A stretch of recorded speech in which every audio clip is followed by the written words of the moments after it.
right, here it goes. It's charging. This bad boy is charging. Very nice. What's going on, man? What's new?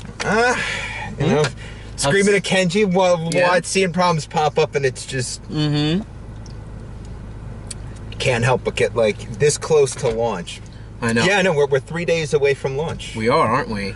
Is it 3 days or is it? Oh no, 29th? No, 2 days. 2 days away. 2 days away from launch. Right. Now that doesn't necessarily mean that we stop testing and all that. We'll keep doing it.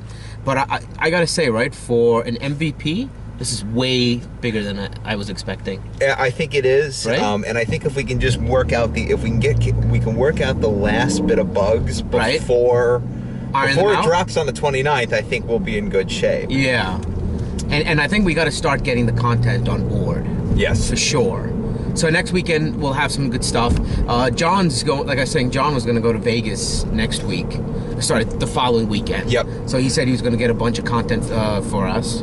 Bunch of drives out there. Oh, that's cool. What about Europe? Like, do you have a buddy in England, right? Yeah, no, I know a couple of guys, so I'm gonna try. What's the deal? Are they willing to? I actually got to talk to Fraser Richardson about doing some doing one or two for us, and then I got to talk to I'm still trying to get used to being comfortable with that camera? hanging out of the front. So, by the way, you've all joined us in the middle of a conversation. I'm Brian. Neil. And we're the co-founders of DriveLine Entertainment LLC. That's and releasing our new product, DriveLine, the world's first social driving app. Right. Here shortly. So we figured, do something rather than the average podcast. We'll get in the car and drive around a bit. You can see in the little screen below here the what's going on out front in front of the car, and you can watch us murmur on about nothing. Well, yeah, plus we're going to talk about the app. Yeah, of course we're going to talk about the app. Actually, one of the questions I know that we're going to get is the operation of the app for when you want to record where you're driving or record video or load video from an exterior camera. So we could probably, now I actually recorded all those operations, we could probably just post them up here in the middle of the view while we're doing this. Or at least we can throw up an annotation for a link to a video if we need to. Yeah. Right? So we'll play it. So, you know what? Let this be sort of an introductory video, right? Yeah. I figure while we're chatting, so let me ask you, what was your initial drive, pun intended, for creating DriveLine? Actually, oddly enough, it's there's going past the reservoir. Yeah. Oh, up here. Yeah. Because the straightaway is awesome. And I know. And I actually did it with the vet. Okay. Which actually is funny. I was out there today with my 79, and it. You remember last time we went on, the thing is just backfiring left and right the whole time, and you get out of the car and you smell like gasoline and all that stuff. And it all came down to air to fuel mixture. So I backed off the idle and cruise mixture, and including even wide open throttle a little bit. No more backfiring, and actually acceleration is much better. Like noticeably better. So it's funny, I was actually flooding it as opposed to, it was too much fuel. Yeah. Running rich. Nice. Yeah. So, okay, getting back to it. So we're near the reservoir. Yeah, no, and I just go past the reservoir, up around, it's got a real nice S-curve. Right. And, it's a real simple, short drive, but it was just an ability to get out there and give it a go.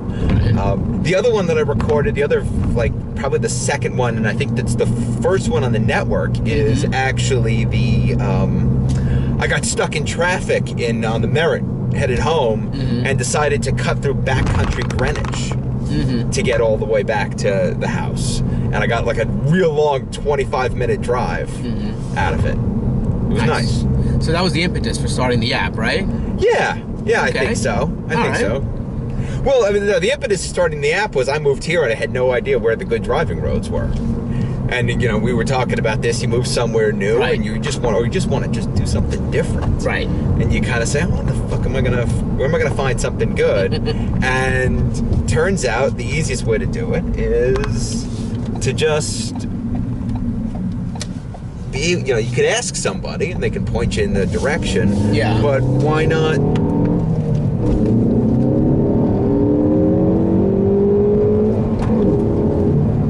Use our app and find the drives. Yeah, yeah. Sorry about that. I just had to hear that noise. I love that noise. So you know what? By the way, never went over 25 miles an hour. Right. I think that was like at what, 16 tops. So, yeah. Oh, it's definitely right? 16. All right, 16. So you know what? If you know what? Let's do this, right? Because obviously we're car guys. Right. We've always been car guys to varying degrees, right? Yep. How do you describe DriveLine to the person that isn't a driver, per se? You know, who drives a car but isn't about the car. Well, I think the whole, you know what, when we first started developing it, I think what we kind of came up with was, or at least one of my arguments was, you know, you hear a lot of people talk about how driving is dead, millennials aren't interested in cars, we're millennials, oddly enough, and we like cars. Right.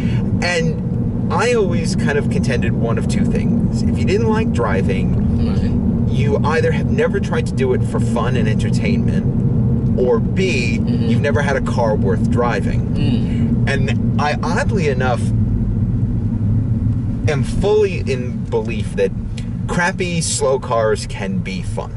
So I don't think you need a fast supercar for anything like that to enjoy it. Right. But what I think it is that the idea behind the app is to really be able to make driving a fun and social event for people who just have never done it before. Right. Or seen it as such, right?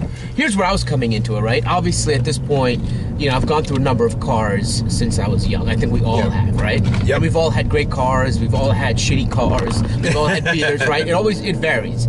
Yep. So my thing is that with DriveLine, it allows you to experience your car the way you want it to. Yep. You don't need, now necessarily the experience of a minivan will vary and differ from that of, let's say, an M3.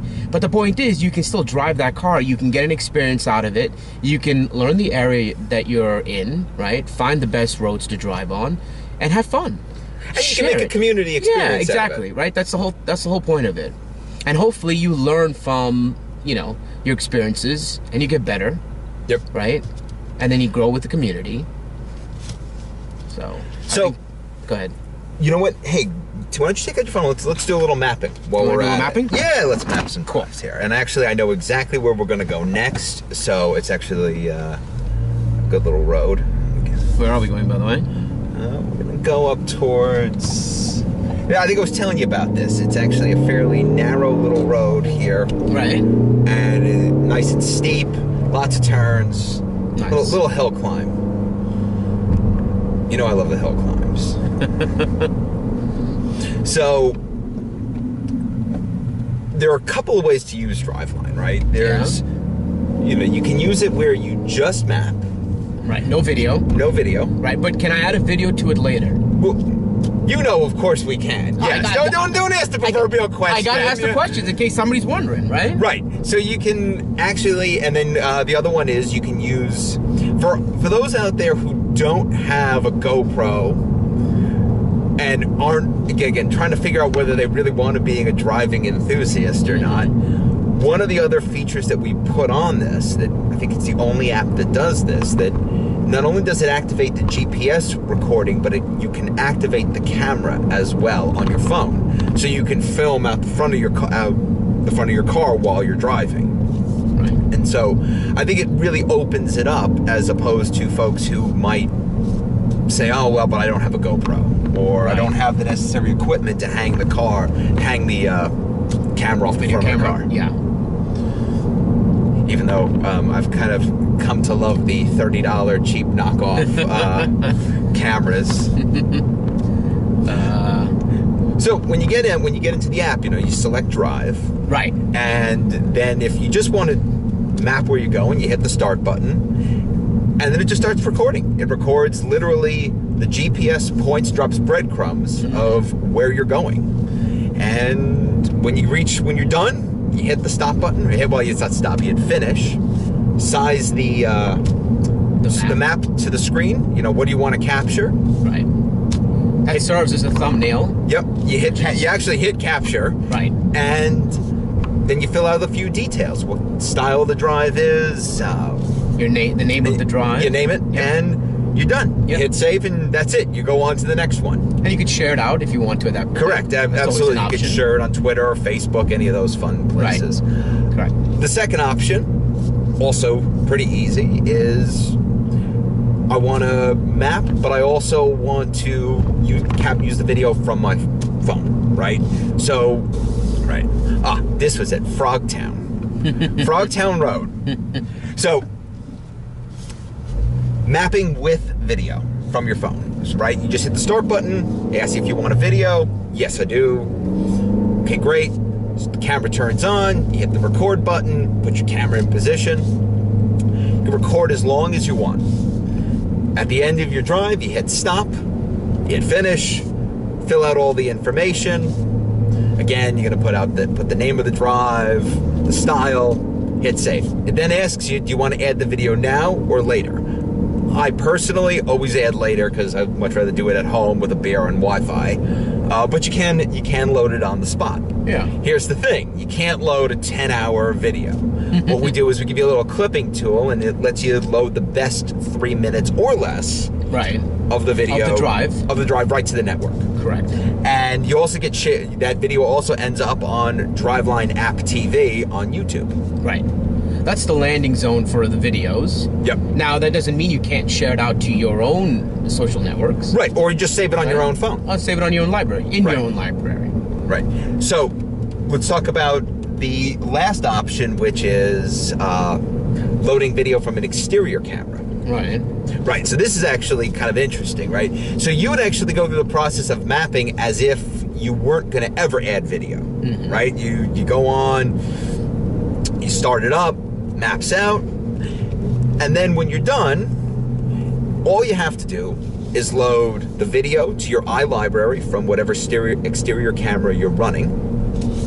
And again, sitting on your porch, beer in hand, go into your profile, find the drive you want to attach the video to, clip it to length, and hit save. And upload it. Yep.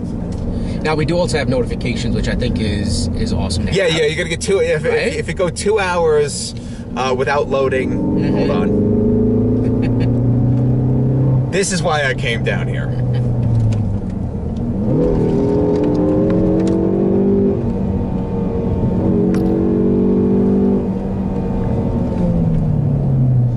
Yeah, so we got notifications. It'll notify you. It'll notify you after 2 hours you haven't added a video. Right. And of course, if somebody wants to comment, which is part of the community, right? Comments, likes. The whole bit. Yeah. You'll get notified and you can respond back if you like. So what about the feed? So the feed is just an ongoing chronological list of everything everybody's loaded. Right. So you can see videos, you can see maps. If you find one that you really like, I think this is what's really kind of cool. If you see a drive, okay, that one might be fun. How do I get to it? Right? Let's go this way. You actually just say, take me to the start. And what the app will do, well, actually, let me rephrase that. You go into the feed, you pick the drive that you're interested in. Right. Select the name of the drive. Yeah. And it'll take you to a details screen. Right. Which is important, I think. Yeah.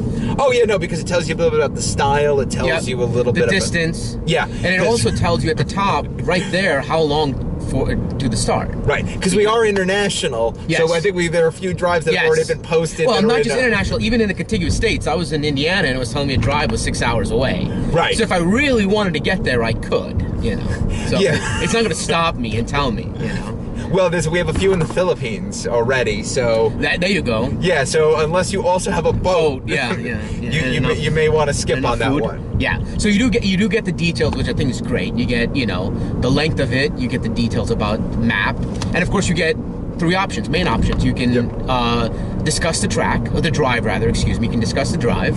You can watch the video, which I think is a great thing, or you can go to the start. So go ahead. You were saying, if you click on go to the start.